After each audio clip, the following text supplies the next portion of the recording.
দর্শক, আমি এখন পান্থপথের মোড় থেকে দাঁড়িয়ে কথা বলছি। গত 15 বছর মানুষ মুখ খুলে কথা বলতে পারেন নাই। মানুষের মধ্যে ছিল জোয়ার হাহাকার, আনন্দ দুঃখ বেদনায় কথা বলতে পারে নাই। আজকের এই গণ অভ্যুত্থানে আপনারা দেখতে পাচ্ছেন মানুষজন যাচ্ছে গণভবনের দিকে।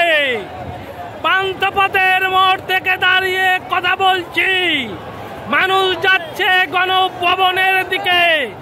দখল করেছে গণভবন, দেখতে পাচ্ছেন মানুষ মন খুলে আনন্দ করছে।